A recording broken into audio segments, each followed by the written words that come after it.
السلام عليكم ورحمة الله وبركاته. magacayga waa Dr. Abubakar Yusuf Warsame oo macalinka ah jaamacad ku taala waddankan Sweden oo la yiraahdo Royal Institute of Technology badanaas loo yaqaano KTH. waxaan bishii hore May 3 la wadaagay barnaamij aan ugu magac daray difaaca badda Soomaaliyeed doorka bulshada. barnaamijkaas oo ujeedadiisu ahayd wacyigelinta iyo baraarujinta bulshada Soomaaliyeed siday kaalin mug leh uga qaadan lahaayeen difaaca badda Soomaaliyeed. ilaahay maadii waxaa barnaamijka daawaday dad kor u dhaafaya kumanaan qof oo isugu jira bulshada qaybaheeda kala duwan, aqoon-yahan, dhalinyaro, siyaasiyiin, xataa ay ku jiraan mas-uuliyiin xilalka ugu sarreeya qaarkood waddan ka soo qabtay iyo qaybaha kale bulshada dhammaantood. waxaan filayaa inaysan suurtagal ahayn intaasoo qof inay gaarto haddaysan jiri lahayn dad igu garab galay faafinta barnaamijkaas. way ugu horeeyaan asxaabtayda iyo dadka kale oo la sii wadaagay bulshada inteeda kale, sidoo kale tafaftiraha Hiiraan Online Axmed Guure iyo agaasimaha Somali Cable TV Xasan Cadde. sidaan barnaamijka markii horeba qaybtii koowaad ugu cudur daartay ma ahi sharci yaqaan oo inta haddaan idinla wadaagayo intii markii hore idinla wadaagay waa dadaalkeeda iyo nitooxsi. sidaan hore u sheegay midda kale barnaamijkan haba yaraatee wax uu ku salaysan yahay siyaasad ma jirto. marka waxaan u talagalay qayb labaad inaan inta ku qabto si talooyinkii iyo fikradihii ka soo baxay dadkii ay la wadaageen barnaamijka daawaday aan bal wixii dhammaystir u baahan aan dhammaystiro, wixii faahfaahin u baahanna aan sii faahfaahiyo. marka waxaan rajeynayaa inaad qaybta labaadna daawan doontaan, anigana ay noqon doonto qayb labaad oo haddayn bixii aan hore u sheegay qaybtii koowaad. marka daawasho wacan baan idin leeyahay. qaybta labaad qorshahan ka damacsanahay waa inaan idinla wadaago farcelinta qaybtii koowaad iyo fikradihii ka soo baxay dadkii daawadayaashan ay la wadaageen. maxaa soo kordhay barnaamijka qaybtiisa koowaad kadib? sidaad la socotaanba waa tii dib u dhaca ku yimid dacwadii waddanka. waxaa kaloo jira barnaamij webinar ah oo online oo lagu isu abaabuleen macad taageersan waddanka Kenya. waxaan rabaa inaan iyadana wax yar ka iraado maxaa dhici kara kadib go'aanka ICJ-da ama dacwadda hortaala International Court of Justice waddanka Netherlands, iyo wax yar oo gunaada iyo talooyin aan kusoo xiray barnaamijka diyaalayna. falcelintii qaybta koowaad ee barnaamijka haddaan ku hormaro, ra'yiga guud ee bulshada aad buu u fara badnaa. inta badan waxay dadku ay ila wadaageen in macluumaad badan ay ka faa'iideen oo uu iftiimiyey sida qaybaha badda, dooda asalkeeda iyo marxaladii ay badda soo martayba. waxay kaloo ay aad u carabaabeen ama u sheegeen inay ka faa'iideen ama ogaadeen xeeladaha Kenya ay adeegsanayso balse badan aanan ku baraarugsanayn. waxay kaloo dadku ay wax ka ogaadeen go'aanka laga filan karo maxkamadda adduunka هذا دعوة هورتالو. waxay kaloo dadku badanaaba sheegeen inuu barnaamijku dhiirigelinayo qaab cilmi baarista siiba dhalinyarada jaamacadaha dhigata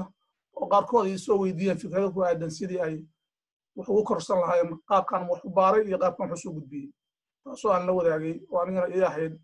intii fursadaan dhalinyaradaas aan kula xiriiri karaan waxna ugu faa'iideyn karo. barnaamijka dadka qaarkiisna waxay sheegeen inuusan siyaasadaysnayn oo taxadar ka muuqday, taasoo laba dhinac ahayd ama dhinacna positive noqon karta dhinacna negative noqon karta. dhinaca positive bay ahayd inuu barnaamijku dhexdhexaad ahaa oo aan ku talagalay oo inuusan dhinacna u xaglinin taxadarna inaan ka muujiyey. laakiin xogaa dhaliishu waxay ahayd inaanan dadku sayfi lahayn qaarkood aanan dad gooniya farta ku fiiqin ama maamul gooniya aanan eed saarin. taasna hadda marka horaan ka cudur daartay inuusan barnaamijku uusan ahayn barnaamij siyaasadaysan.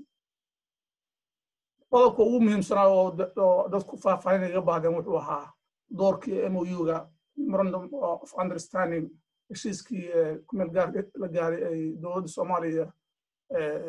2009 la gaartay Kenya, iyo baarlamaanka doorkii ku lahaayeen baddeena difaaceeda. kaasoo asnaas leh wax yar aad faahfaahin ka bixis insha Allah daaleen. si kooban haddaan u dulmaro wax yar kooban. baddeenu waa saddexaas qaybood meeshaas ka muuqata. maxaan ku rahdaa u kala qaybsan saddexdaas qaybood wax la yidhahdo territorial sea qaybta maxaan ku rahdaa aan leenahay ilaa 12 nautical mile oo aan leenahay wixii dul aan awood u leenahay inaan control wixii dul maraya badda sida diyaaradaha iyo maraakiibta iyo wixii badda hoosteeda ku jira qaybta ku xigta oo la yidhahdo aagga dhaqaalaha ama exclusive economic zone waxaa meesha ka baxday qaybta diyaaradaha wixii dul maraya hawadaas control uma lihin maxaan ku rahdaa wax awood uma lihin ku controllo iyo wixii badda ka hooseeya annaga wali xaq u leh qaybta continental shelf waa meesha maxaan ku rahdaa hadda dacwadan iyo doodan xitaa ka bilaabatay waxaan xaq u leenahay wixii badda hoosteeda ku jiro laakiin cidda dul maraysa oo ciddii ka kalluumaysanaysa iyo maxaan ku rahdaa ayada wax habirata awood uma lihin inta haddaan ku dhaafo markaa markaas guud qaybta dacwadu markay ka bilaabatay waxay ahayd markii dowladda Soomaaliya 2009 heshiiskaas MOU-ga ay la gashay Kenya oo ku saabsanaa inaysan labada dowladood aysan waxba yaraatay hor istaaga ku samaynin qolo walba inay gudbisato macluumaadka la xiriira qalfoofka badda kaasoo sheegayay qodobka 46aad ee xeerka badaha oo sheegaya in laba kastoo waddan oo leh xad ay ka dhaxayso bad isku dhegan ama bad iska soo horjeeda hadday jirto overlapping ama wax isdul saaran ama haba yaraata wax muran ah inay marka hore labadoodu mid walba isku dayaan inay wada hadlaan ama heshiis ka gaaraan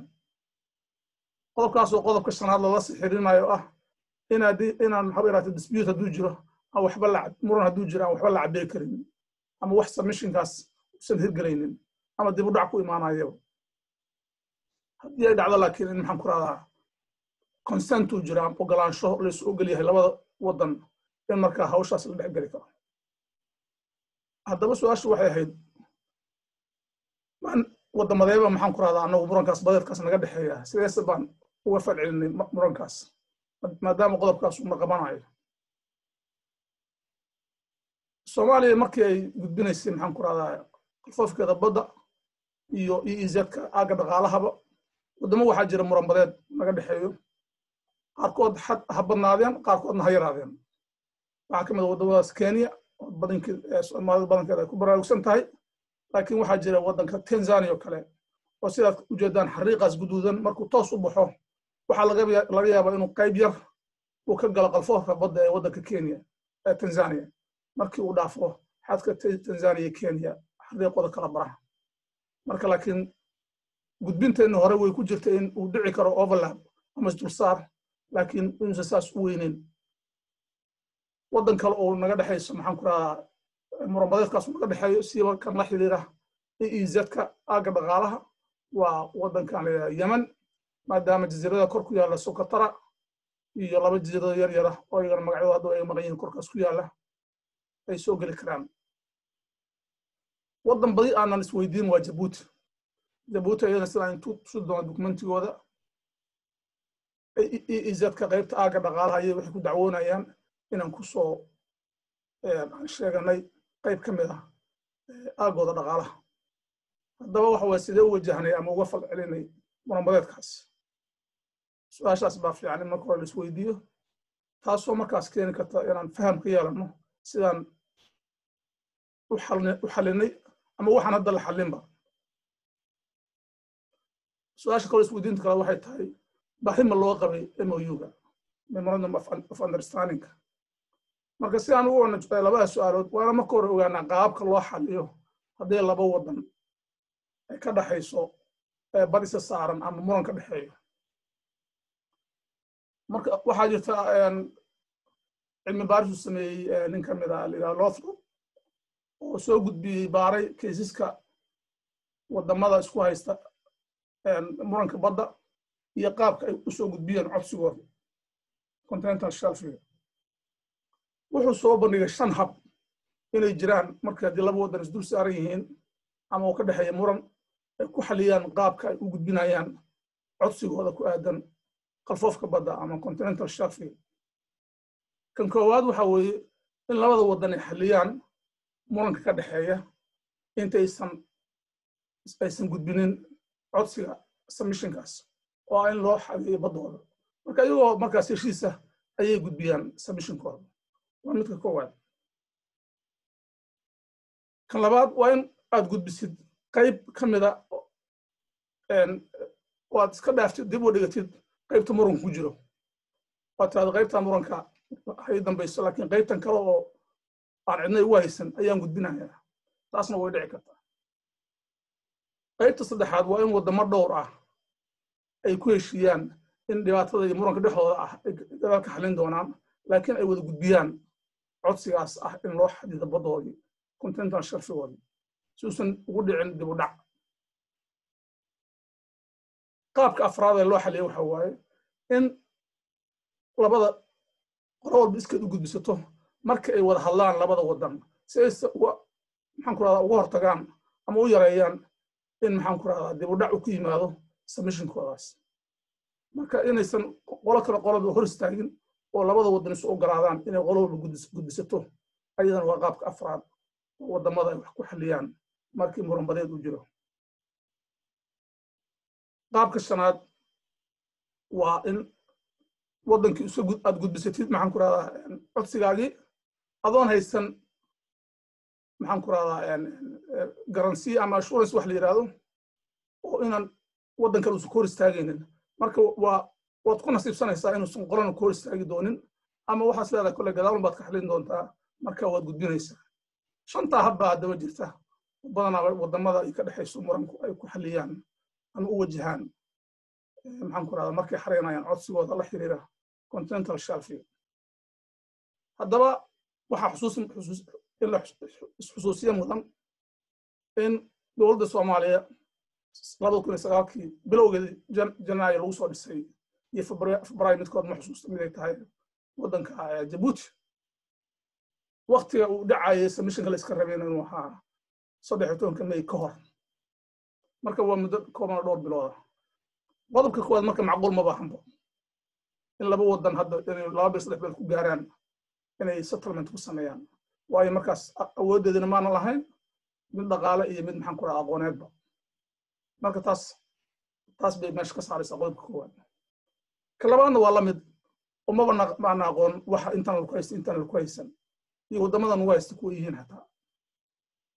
intay dhibka ka imaan kara saddexaadna in waddamo badan dee haddaa hal waddan xallin weydid in waddamo badanna aad markaas isu keentidoo go-aan ku gaartaan iyada laftirkooda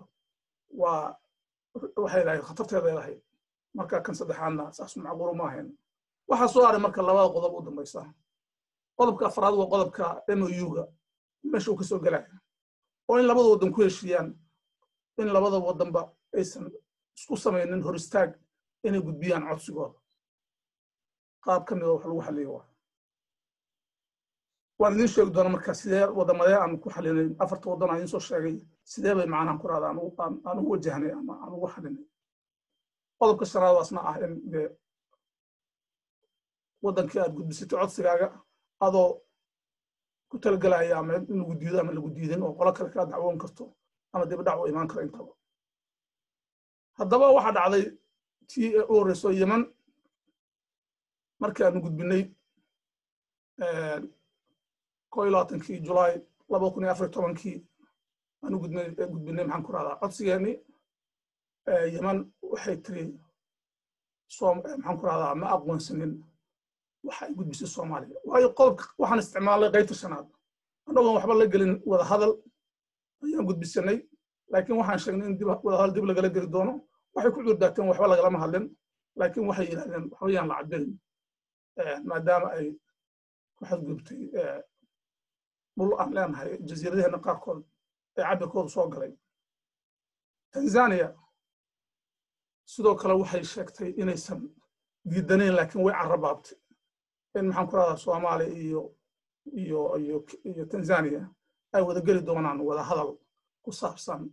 wixii isdulsaar ah overlappingkaas areada ah inay ka wada hadli doonaan marka iyagu objection ma saarin oo may soorayaan waxba loo cabiro Soomaalida laakiin waxay sheegeen inay wada hadal kala geli doonaan marka waa mid ahayd fursadaas ka qaadatay in lagu diido sida Yemen ay samaysay iyo in Tanzania ay ogolaatay san wax dhib ka keenin marka qodobkii qaabkii shanaad saas buu meeshaas u hirgalay Kenya maadaama uu MOU-gii aanu diiday oo baarlamaankana waa tuu diiday Soomaaliduna ay ka noqoto waraaqda gudbisay oo tiri waxba kama jiraan weeye marka ayaguna sidoo kale ay wax yiraahdeen waxba marka waa diideen marka dambe wax yiraahdeen waxba kama qabno haddii Soomaaliya ay ogolaato in MOU-gii wax lagu qaybsado laakiin objection-kooda wali waa taagnaa laskooda marka delay baa ugu imaanaya haddii uu hor istaagga sii socdo hor istaagga dhibkiisu waxay tahay wadamo badan oo aad la gelayd heshiis la gelayd ama cilmi baaris khayraadka inay baaraan la gelayd ay ka hor istaagaysaa marka hawl ma bilaabi kartid waad waxaan imnaanaysaa inta qolka hor taagan tahay marka Kenya way muujisay inay aysan waxba ka qabinin haddii oo maxaan ku radaa Soomaaliyana dhinacaas oo kale iyaduna muujiso inaysan wax objection aysan ka qabinin Kenya no longer objects to the consideration by the Commission of Somali submission marka way ogolaadeen inaan haddaysan ayaguna aanan diidanayn inay maxaan ku radaa ayaguna aysan diidanayn laakiin tan anagu wali waa diidanoo dacwa noo taalla maxkamad marka diidnadu meesha wali taaganta Djibouti waa soo hartay 2017 waxay gudbisay dacwadan ay leeyihiin ma aqoonsanin qaabka maabka soo gudbisay Soomaalida oo wuxuu soo dhexgalayaa biyaha qayb ka mid ah waddanka Djibouti marka ilaa ogaanteedu kolleyba meel lagu xaliyay ma garanayo ayagu laakiin badidooda waxay saamaysaa exclusive economic zone aaga dhaqaalaha wax continental shelf shughul kuma laha ayagu Yemen hadda ugu dambeysay bishii August sanadkii 2019 ayay u gudbisay UN-ta inaysan haba yaraatee wax objection aysan ka qabin in Soomaaliya codsi ay soo gudbisay la tixgeliyo oo cabir u baahan loo cabiro marka arrimahaas waxa ku tusayaan qaabkaas wax loo cabiray MOU wax ku soo galaya ma laga maarmi karay waa fikrado kolleyba halkaas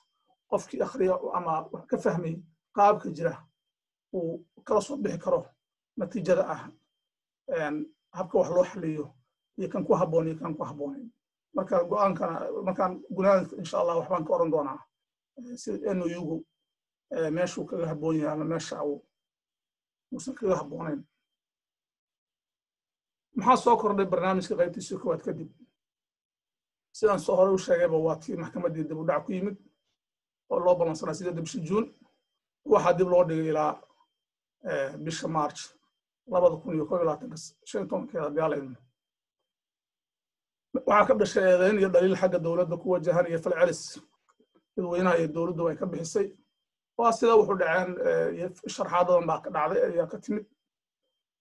marka meeshana waxaa filayaa way soo gelin doontaa qayb dambe aan ka hadli doono oo ah eedayntaas iyo dhaliishaas iyo falceliskaas muxuu faa'iido lahaa muxuu khasaaro keeni karaa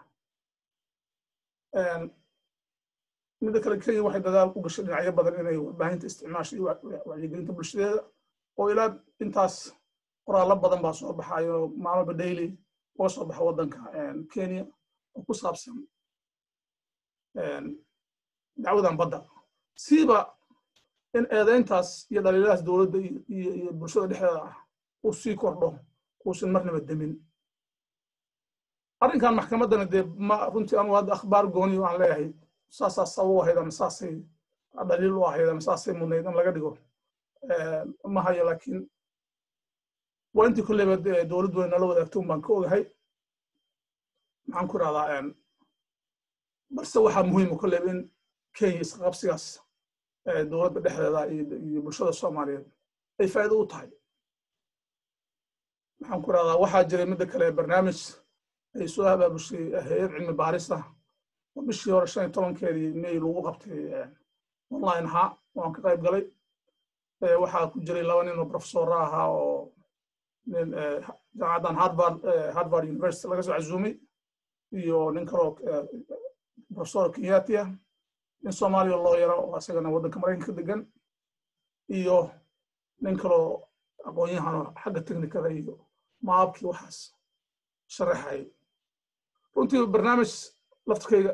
indhaha ii furay buu ahaa wax badan inaanan naga daasoon yihiin xataa ii soo baxday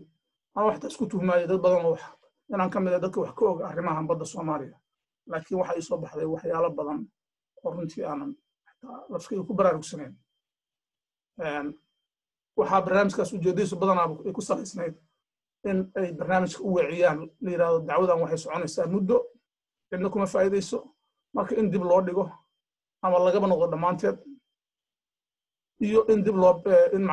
loo hawlgalo sidii wax la yidhahdo joint development agreement in horumar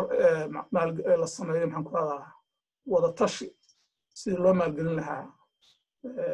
dhulkaas meesha qaybahaas la isku haysto oo labada wadanba uga faa'iidi lahaayeen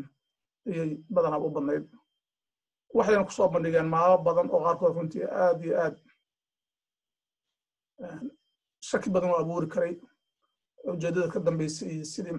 dhib ka dhici karay waxaan aan mudan karo muujinayay way jireen dad ka soo qayb galay Soomaaliya laakiin way yaraayeen dadka 100 iyo xogaa qof baa ka qayb gashay laakiin way ku yaraayeen dadka Soomaaliya oo isleeyahay waxbay ka oran kareen su'aalo badan baan weydiinay oo la xiriira aan isleeyahayna waxbay noo iftiimin kareen laakiin nasiib darro dad badan aan filayay inay ka soo qayb galaan ama ay arrimahan quseeyaan kama soo qayb galin barnaamijkaas maxaa dhici kara go'aanka kadib dacwada ICJ waxaan meeshaan inaan idinla wadaago in horta murankan baduhu uusan ahayn wax annaga nugu gooniya oo ilaa hadda 400 oo case oo dacwo oo la xiriira murankan badaha oo adduunyada ka jiro kala barna aan weli la xallin Afrika gaar ahaan 100 muran baa ka dhaxeeya 100 case oo muranka badda la xiriira ayaa ka jira waxaa la xaliyay ilaa iminka waa wax ka yar 33% oo 32% oo laba meelood saddex weli lama xallin marka waxay ku tusaysaa horta hore doontaan waa la wada saaran yahay muranka laakiin hadba dhibka iyo nin walba sida qodaxda ugu tagto dhibaatada u gaarto waa u gooni dacwooyinku muranka badanaa waxay qaataan muddo aad u dheer celcelis ahaan laakiin 5 sano ilaa 9 bilood almost 6 sano ayay gaartaa wadamada qaarkood sida tusaale ahaan Qatar iyo Bahrain 10 sano wax la jiray qaatay wadamada qaarkoodna 2 sano ay qaataa hadda marka waxay ku xirantaa baaxadda muranka dhulka la isku haysto iyo labada wadan hadday diyaar u yihiin inay dacwada dhamaystaan laakiin anaga tan waa ka duwan tahay oo Kenya ku lug jeedayso oo inaysan dacwadii dhamaanin si wada hadal loo galo ay marba xoog saarays marka inay ka dheeraato inta way u badan tahay dacwadana waxa la geeyay 2014 August marka hadda almost celceliskii waa dhaafnayba hadaan ku dhaweynba marka wixii hadda ka dambeeya waa ziyaado kulay ku korortay waqtiga celceliska kiis kale qaateen ilaa waxaan fiirshay 1967 ayaan fiirshay waxay ahaayeen 23 kiis bay ahaayeen marka celceliskaas kulay hadda waan ku taaganahay haddii March la gaaran kulay bilow baan dhaafnay laakiin ujeedadu waxay tahay markii go'aankaani dhaco maxaan ku raraa inay uusan ahayn go'aanka u dambeeyay oo maxaan ku raraa muddo dheer ay qaadan doonto waxa bilaabanaya waqti dheer oo kale dacwo kala ah dacwadan racfaan ma laha sideedana waa dacwo haddii markay dhacdo fulinteedu baa bilaabanaysa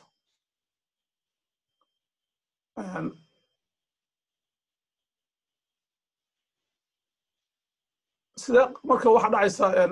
haddaan ku laabto markaan arrinkaas aan sheegay markay go'aanka gaarto sida loo fuliyo dhinacyada Soomaaliya insha Allah sidaas bay noqon doontaa laakiin waxa la gudgali doonaa fulinta go'aankaas qaabka Soomaaliya hadii loo xukumo marka waxaan ka oranayaa qaabka ay dhici karto in wax loo cabiro kii hore waan ku sheegay barnaamijkayga hore laakiin hadda barnaamijka wax yar ay ugu soo kordhay markaan daawaday barnaamijkaas qolooyinkaas ay soo gudbiyaan bishii May 15keedii waxay soo baxay waxay ka hadleen barnaamij xeer la yiraahdo 1924 saxiixan gumeystayaashii Talyaaniga iyo Ingiriiska ay kala saxiixdaan oo xadeynayay meesha xadka Soomaaliya iyo Kenya waana mid ay markii muujinayeen inuu noqon doono wax la yiraahdo meesha wax laga bilaabayo cabirka laga bilaabayo waayo anagu waxaan rabnaa in lagu cabiro equidistance line marka qaabka hadda maxkamadaha ay wax u cabiraan waa 3 stage ama 3 waji ayuu maraa wejiga koowaad marka hore waxaa la sameynaya xariiq toosan oo ku meel gaar ah iyadoo la isla meel dhigayo meesha dhulka laga soo bilaabayo oo iska galaan dhulka iyo badda waana meeshaas meesha muhiimadda u weyn maalinta barnaamijkaas aan idin sheegay markaan lagu soo qaaday oo inta la weyneeyey ma meel dhagax ku dhici karo laga soo bilaabaya meeshaas marka wax badan bay wax ka bedelaysaa hadba xariiqu meeshu aadayo intuu ama dhinacna soo aadayo ama dhinacooda soo aadayo xeerkan 1924 waa midka hadda Kenya ay leedahay inay wax u cabiro haddii maxaan ku radaa noqotaba in la yiraahdo qaabka dacwada Soomaaliya u rabto equidistance xariiqa toosan wax lagu cabiro waxay xooga saaraysaa meesha xariiqu ka soo bilaabanayo deeleen kan labaad markaas waxaa la fiirinayaa markii xariiq la sameeyo xariiqaas ku meel gaarka ah yaa waxaa leeyahay waddankan Kenya oo noqon doona waddanka laga guulaysto insha Allah culays badan ma koray baddiina ma ka wada xirantay maxaa gaarahay maxaan ku radaa yani conflict iyo dhibaato kale uu keenaya qaybi kale waddanka waxyaalo badan bay ku doodi karaan su'aashan xataa maanta waan weydiiyey qoladka barnaamijka daadihinaya oo waxaan ku yiri maxaa ka mid ah relevant circumstances waxyaalaha muhiimka ah oo ay adeegsan karaan kole wuxuu yiri ma adeegsan karaan ceelasha shidaalka oo kale waa wax aan gali karin dood wuxuuna sheegay in Soomaalidu ay taas actual relevant circumstances ay waxuu ku leedahay kalluumaysato badan ay meeshaas ku leedahay laakiin wuxuu yiri mar walba wax aan saadaalin karin qaabka maxkamadu wax u cabiraan iyo waxyaalaha ay tixgeliyaan marka taasna waa meelo kolleyba aan isleeyahay Kenya dagaal badan bay ku geli doontaa iyo sidii ay ula imaan lahayd waxyaalo muujinaya in xariiqaas ku meel gaarka ah uusan xaq ahayn laakiin la raadiyo xeer kale iyo hal kale loo raadiyo waana qodobka saddexaad markaas dib la isugu noqonayo oo ay gaarayaan qodobkaas wax cabirahaya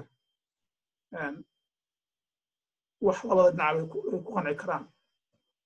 qodobada meesha barnaamijka soo bandhigtay ninka soo bandhigaya actually waa nin ka mid ah barnaamijka ay isticmaalaan lagu kala cabiraba oo surveyga la isticmaalo ninka ka mid ahaa ninka kale oo professorkana wuxuu ku shaqayn jiray ICG-da maxkamadan ayuu wuxuu ahaa counselor wala shaqayn jiray maxaan ku dhahaa garsoorayaashooda marka kolleyba dad xoogaale ay hayeen waana meelaha isleeyahay kolleyba dadaalka nala ka dheereeyay ka mid tahay taladan bay markii barnaamij kan markaana gacanteeda kuma sawaray ayagu midkii ay soo bandhigeen kama foga midkan laakiin maadaama ay yiraahdeen xuquuqdiisa ay leeyihiin oo aanan la wadaagi karin barnaamijka ay maabkay soo bandhigeen laakiin qaab saas u samaysan buu ahaa meesha hadda xariiqan uu halkaa ka bilaabanayo toos u baxaayo waxay soo jeedinayaan meeshuu ka bilaabanayo cabirka ka bacdina uu dhinacaas Soomaaliya soo aadayo markaa ka bacdi uu noqonayo xariiq toosan kaasoo keenayay dhulkan aan isku haysano waxaa ku jirta 26 block ama 26 xirmo oo cabirro kala duwan ah marka sidaa markay u cabireen waxay ayagu markaas talahaantooda barnaamijka ay soo jeediyeen waa mid ka mid ah xalalka la gaari karo marka waxay yiraahdeen 18 dhinacan Soomaaliya maraysaa 8 xirmana waxay maraysaa dhinacan Kenya which means 69% inay dhinaca aado 31% dhinacan soo aado marka waa qaabka kulleyba hadda ay oleynayeen waayo barnaamijka waxa loo sameeyay waxay ahayd in marka fikradda laga gado dadka wax cabiri doona iyo maxkamadda International Court of Justice laftirkooda si maxaan ku radaa ugu sii diyaar garoobaan qaabka ay rabaan in wax loo cabiro waxaa dhici kartoo kale markii dacwadu ay Kenya dhacdo oo go'aanka la go'aamiyo hal cabiro inay ka lug jiido badanaa inay diido way adagta inkastoo way diidi kartaa laakiin waxyaalo badan oo siyaasad ahaan iyo kama fursan karto oo UN iyo organization ururada caalamiga ay ku dhex jirto daraadood ayaan masaabaxayn inay wax badan ka diido ama ka totally diido waayo waxay ka mid tahay saxiixayaasi maxkamadan International Court of Justice maxkamadda caalamiga Hague oo ka mid ah samciyada qurumaha ka dhaxaysa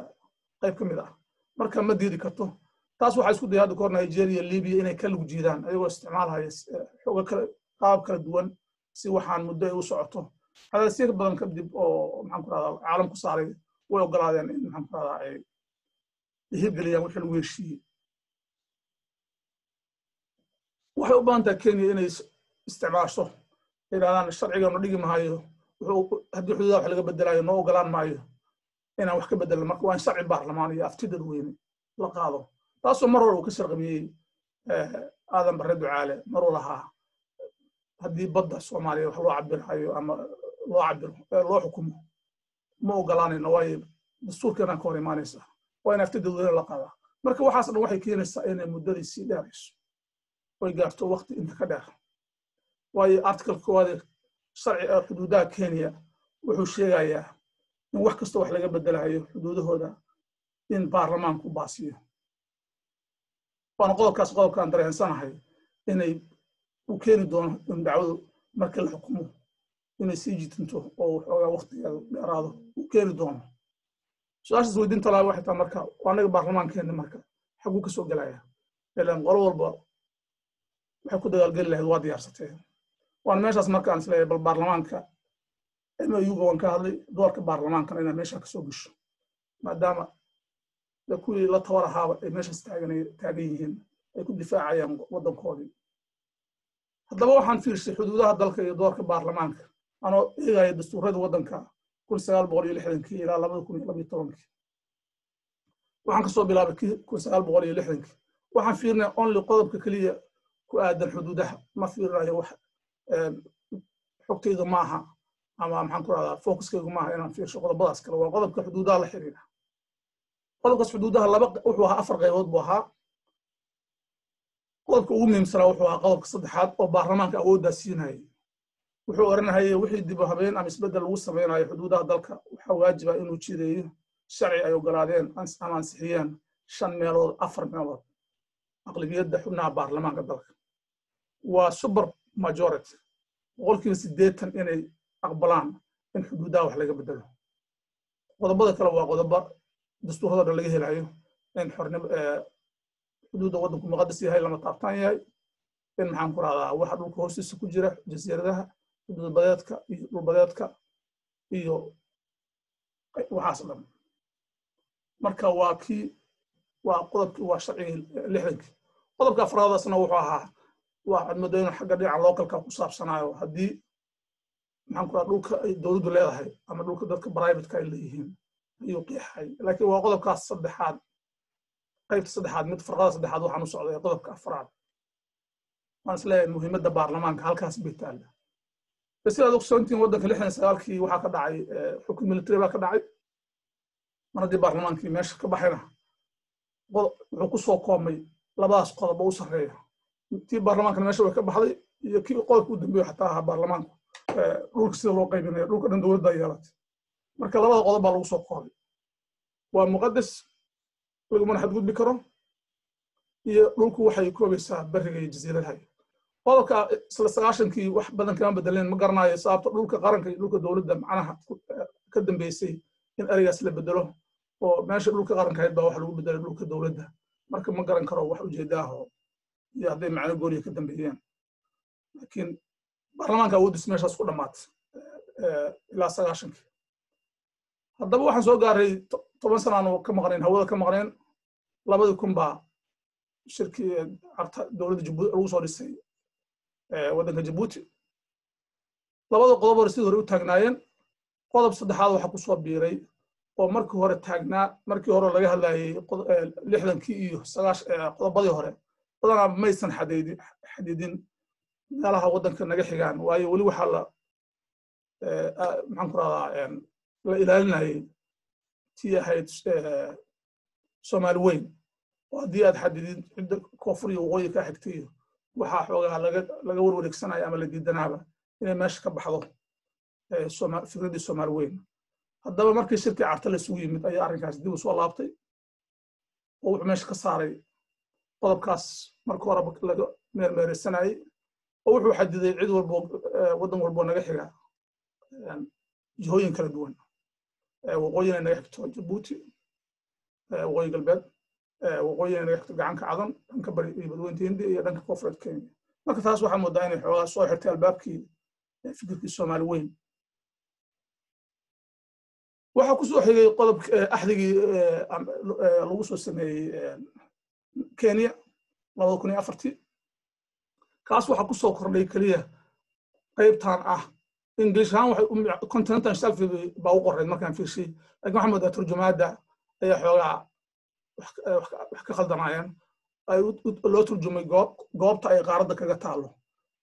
oo ka macno duwan foofka badda marka waan arki doonaa qaybta labaad ee qaybta 2012 dastuurka ereygaas xoogaa waa la saxay laakiin weli ma qabo kulleyba inuu macno la micneeya continental shelf hadda 2014 continental shelf nafskeedu suu ku yimid maadaama 2009 iyo MOU-gaan iyo Kenya dacwada socotayna tun waa la gelin karaa in continental shelf-ga iyo doodani ahayd wax soo bilowday 2004 laakiin wax cadayna taasoo ma hayaan markaas waxaan soo gaaray dastuurkii qabyo qoraalka ee 2012 sida aad ka daawateen barnaamijku soo gudbiyay hataa gudoomiyihii hore baarlamaanka mudane professor Maxamed Ismaan Jawaari waxa uu sheegay in barnaamijkaas ay gudbiyeen 2012 bishii Juun 26 ay u gudbiyeen maxaan ku radaa qaab noocaan labadan qodob labada qodob ka koobnaa dastuurka ay gudbiyeen mid wuxuu kan koowaad wuxuu sheegay meeshii araygii ahaa continental shelf oo markii hore ahaa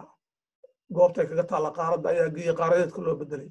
marka wali ma garanayo inuu la macnayo continental shelf laakiin waa wax eray bixin kulliba u baahan in la siiyo laakiin waxa ka muuqata in meeshan la isku dayay in la waafajiyo la isu soo dhaweeyo sharcigii 1960kii waxoogaa baarlamaanka awoodiisii ay soo noqoto si waafaqsan sharciga baarlamaanka federaalku ansixiyo laakiin xuduudda wali meeshan lagama hadlin waxaa la sheegay dhulka Soomaaliyeed intuu ka kooban yahay laakiin sidii loo ilaalinayay kama uusan hadlin mid kale wuxuu meeshan ka hadlayaa dhul ku soo biira dhulka iyo biyo goboleed kasta oo ku soo biira kama hadlayo dhul iyo laga goosanayo ama ka tagayo ama laga qaadanayo Soomaaliya marka waa dhul nagu soo biirayo ee maaha dhul nala ka qaadanayo taalafkeeda waa mid u baahnay xoogaa inaan carabka ku dhufto iyo qodobkan labaad iska ahaa lagu maxadgudbaan dastuurkaas waxaa lagu kaabay qodobka 10 iyo 11 ee dastuurka oo weli aan idan rabin dib lagu soo cesho in duudaha waddanka naga maqnaa wadamada Soomaali weyn oo markii hore la isku haystay ama NFD ama ha noqoto ogaadeniya iyo ay ka timintooda marka sida u jeedaan khilaafaadka caalamiga baa leeyahay macnaha ma aan wax xuduud waddan gudihiisa la xiriirto waa muran naga dhaxay waddan kale mid kale meeshan wuxuu qodob ka saaray qabyo qoraalkani qodobkii xadidaya Soomaaliya jihooyinkeeda oo waa meeshan aan leeyahay waxa loo noqday xoogaa 1960kii ay raadii maxaan ku radaa Soomaali weyn ama in fikirkeedii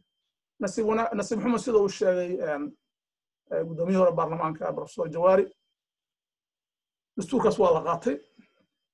waxa daawan kartaan qaybta 10 iyo 11 ee barnaamijka uu duubay oo ka hadlayay sooyaalka doorashooyinka wuxuu sheegay in barnaamijkii guddiga saxiixayaasha la magac baxay ay dibadda la aadeen waxa ay suurta gashay inaan xog badan ka raadiyo dad badan oo ku lug lahaa aan wax ka weydiiyo waqtiyadii la joogay Addis Ababa iyo waqtiyadii Djibouti la joogay aan weydiiyo qodobadan maxaa aasaas u ahaa dastuurka cusub ee hadda aan arki doonay 2012 oo ka duwan midkan ay soo diyaariyeen khubaradii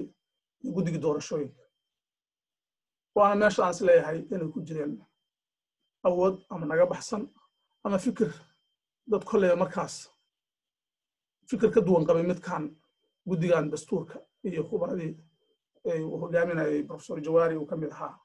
ay soo diyaariyeen haddaba waa kana qodob dastuurkii markii hadda ka noo yaala qodobkiisa 7 intiisu hore waa isaga mid maxaan ku radaa si waafaqsan sharciga weli wuxuu ka hadlayaa dhulka iyo biyo goboleed kasta oo ku soo biira jamhuuriyadda Soomaaliya maaha mid ka jira sida loo xadidi lahaa ama loo difaaci lahaa ama loo waardiyin lahaa qodobka labaad waa inaan maxaan ku radaa laguma xadgudbi karo waddanka dhulka Soomaaliya qodobkan saddexaad baa wuxuu yahay qodobka markaas muhiim ah farqada saddexaad waxaa lagu soo daray dhulka jamhuuriyadda federaalka Soomaaliya khilaafaadka soodimaha caalamiga ah ka dhasha in xalintooda loo maro tub nabadeed looma noqon kii lixdankii oo lama waran baarlamaanku majoritigiisi hala siiyo oo wixii khilaafaad ha xaliyan sidaan idin sheegay qodobkii 10aad iyo 11aad ee ahayd ayaka talinta iyo oo markii laga hadlayay wadamada dhulalka naga maqan khilaafaadka caalamiga waa khilaafaad sohdima kuma jirin oo marna sohdimaha wadankeena gudihiisa jamhuuriyadda kuma jirto meeshan wuxuu qeexayaa khilaafaadkan inuu la xiriiro dhulka jamhuuriyadda federaalka Soomaaliya ma khilaafaad ka baxsan dhulka naga maqan waa dhulka jira marka in lagu galo wada hadal ayuu markaas albaabka u furay isagoo u ogolaanin inuu maxaan ku radaa ama dastuurka hore loo celiyo ama kaasba la sii wanaajiyo ama lagu koobnaado laakiin waa kulleyba qodob soo kordhay oo sida aan xataa iyo xaqiijiyaan dad ka qayb galay oo ka mid ahaa xubnihii wax ka diyaarinayay ee Addis Ababa joogay qodobada muranka dhashay uu ahaa waxaa kaloo iyo xaqiijiyaan in qodobkan afraad lagu daray si qolada 60kii wali ku dhagan xoogaa loogu dabciyo ama lagu qanciyo oo la leeyahay xuduudda jamhuuriyadda federaalka Soomaaliya waa xuduudii ku astaansanaa dastuurkii 1960 haddaba 1960 wax xuduuda ku astaysnaana ma jirin dib baad u weyn kartaan waa kana idinma muuqato haba yaraatee wax ku astaysan oo xuduuda ah marka referal gadaal waxaa loogu ceshay xuduudaha in la yiraahdo waa xuduudii ku astaysnaa xuduudana halkan kuma xusno taas waxaa kasii muhiimsan oo taaskeeda arrinka sii murjinaysa haddii la yidhi xuduudihiina loo laabto 1960kii oo iyadoon xataa xagga ku qorayn haddana waxaa meesha ka muuqata in xuduudihii haddana meeshan lagu sheegay xuduudaha jamhuuriyadda federaalka Soomaaliya waa intaan qodobka afraad waxa lagu leeyahay loo laabto 60kii farqada afraad xuduudaha jamhuuriyadda Soomaaliya waa xuduudihii ku astaansanaa dastuurka 60kii qodobkiisa shanaadna waxaa lagu sheegayaa xuduudihii waan ka mid ahayn kii 60kii marka meeshaas waxa ka muuqata oo waliba ra'yigaan leeyahay waan ka helay dadka aan la wadaagay akhbaarta ama fikradaha aan weydiiyey oo ku lug lahaa barnaamijkan diyaarintiisa waxay ii xaqiijiyeen inuu jiray qabsi badan oo fikir kala duwanaansho ah lagu darayaan lagu darin ma garan karo mana tuuna kama bixin karo wax ka dambeysay iyo ujeedooyin ka dambeysay laakiin kulleyba inay jireen ujeedooyin kale sida xataa barnaamijka uu ku sheegay gudoomiyihii hore ee baarlamaanka in dastuurkaas uu gacantooda ka baxay isagoo sidaan qorna la soo ceshay gunaanada iyo tala bixin burankan badda saan sheegay wuxuu ku bilowday Kenya oo damaaci badan ku jirtay oo hami badan ku jiray markii kheyraad badan ay ka heshay baddana wuxuu soo dedejiyey inay maxaan ku radaa uga faa'iidaysto codsigii ahaa markii la dalbanaya qofka badda ayay fursad u aragtay ku fiilso damaacigaas su'aasha weydiintu waxay tahay MU-ga wuxuu ahaa qaab ka mid ah labadaas qaabkaas aan soo sheegay kor ku soo sheegay laakiin golgolooyin iyo dayacan ku jireen waa run waa ها بان له واي dhinaca sharciga wuxuu baarlamaanka xaqiisii meesha uu ka saaray waayo sidaan qaybtii koowaad ku sheegay barnaamijka qaybta hore ahayd difaaca badda Soomaaliya iyo doorka bulshada aan idin wadaagay maxkamaddu waxay tiri boos uma banaaneen waxa ku qoray in uu hirgalayo isfahamkaas marka la saxo waana la saxay inkastoo lagu diiday Kenya inuu maxaan ku radaa uu sharxayn qaab wada hadal laakiin waxa loo ogolaaday inuu yahay heshiis caalami ka mid ah marka balisha ugu weyn gobolada ugu weyn leeyahay waa inuu dhanka sharciga uu baarlamaanka xaqiisa meesha ka saaray waday ku qoran lahayd qodob ah markii baarlamaanku ansixiyo ayuu hirgelinaya ama la hirgelinaya waxay noqon lahayd wax ka noqosho leh laakiin tixgelin lagama soo qaadin diimadii barnaamijka baarlamaanka waayo boos meesha uma banaaneen dayacan uu ku jirayo nuxurkiisa aad loogama fiijignayn sidaan marka hore qaybta koowaad ku sheegay wuxuu ahaa mid aan bisayl ka muuqan iyo aqoon lagu saxay ma laga maarmi kari waa su'aal mudnaanteeda leh balse xog dheeri u baahan sidaan idin sheegay uu ka mid ahaa qodobadii haddii lagu qaadan lahaa fursadda la iska qaadan lahaa sida Kenya iyo Tanzania kale Tanzania iyo Yemen oo kale way dhici kartaa marka labadaas su'aalood waxaan filayaa inay kuleyba qancin karaan dadkii tuunsanaa MOU-ga doorku ku lahaa inuu dhibaatana keeni karay inuu wax faa'iido ah oo ahayd in maxaan ku radaa wixii horta la gudbiyo waqtigeeni aysan nala dhaafina way keentay laakiin qaab kaloo looga maarmi karayo hadda sida Kenya sida Djibouti iyo Tanzania iyo Yemen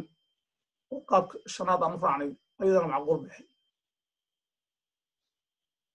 hadda kale waxa loo balansan yahay daaleen 15 Maars muranka meeshuna kuma dhamaan doono waa bilowga wajiga labaad ee dacwada oo ka dhib badan kan hadda hor yaalla sidaan idin sheegayba Kenyana way bilowday siday isugu diyaarin lahayd barnaamijkaas aytis labaad haddii lagu guuleysto siday ku dagaalgeli lahayd way diyaarsatay su'aalahan sidii Nigeria Cameroon markii saas kale dacwadan u galeen Nigeria waa lagu guuleystay waxay qaadatay muddo 8 sano bar ah in la fuliyo barnaamijka sidaan barnaamijka qaybta ku ayaan ku sheegayna Kenya waxay casuuntay xataa dadka uga qayb galay dacwada Nigeria ninkii hogaaminayay oo dadka talada siinayo ka mid yahay oo waxaan filayaa kuleyba inaysan ka marnayn inay ka faa'iideystaan waayo-aragnimada ku dagaalgaleen Nigeria sida dib ugu dhigaan barnaamijka inuu hirgalo marka waxaan leeyahay faanoole faray kama qodno waxaan tala bixin kusoo koobayo qaybta ugu dambeysay ah guushan iyo guushii guuldarrada dacwadani waa mid ka mid weyn maqaamka siyaasadeed ee qof iyo qolo gaar ah runtii sidaan marka hore idin sheegay aad bay dowladda Kenya uga faa'iideysatay isla qabsigii iyo wixii ka soo baxay markii dacwada dib loo dhigay oo qoraalladooda waad ka dareemaysaa waxay fikrada ku soo gudbinayaan inay xataa doorashadii iyo waxyaabo badan la xiriirinayaan waxaan leeyahay waa arrinkaas waa mid u baahan muwaadin kasta Soomaaliyeed inuu kaalinta ka yaadan ka qaato waan yaraatay aan ka joojino ama ka taxadarno inaysan nala gelin siyaasad waayo qof walba uu ka tegayaa iyadoo baddaan ay joogto ayaadu ama maqaam kastahay ama kaalin walba kaalinta aragti ku lahaw ayuu ka tegayaa marka waxaan ila mudan in maxaan ku radaa aan la siyaasadayn dacwadan iyo doodda naga dhaxaysa waddankan Kenya waa in dowladdu la timaadaa barnaamij ay bulshada kula wadaagayso marxaladaha iyo macluumaadka dacwada badda oo wax u dhimaynin xogta iyo xaaladaha ku xeeran qaabka ay dacwadu u fulinayso marna ma aaminsanin mana ayidsani in dowladdu ay wax walba ay ku dagaalgalayso ama tab kasto ay ku dagaalgalayso ay tira saan ma wuxuu sameeynaa laakiin waxaa jira macluumaad common ah maxaan ku radaa caam ah oo la wadaagi karta bulshada oo inay mar kasta maxaan ku radaa markii action fal ku dhaco dacwadeeda dib u dhacdo kadib markaas laga falceliyo waa laga yara fiican yahay haddii ay jiri lahayd maxaan ku radaa bulshada markii horeba iyadoo kula socota dacwada iyo heerkay marayso iyo maxaan ku radaa macluumaadka guud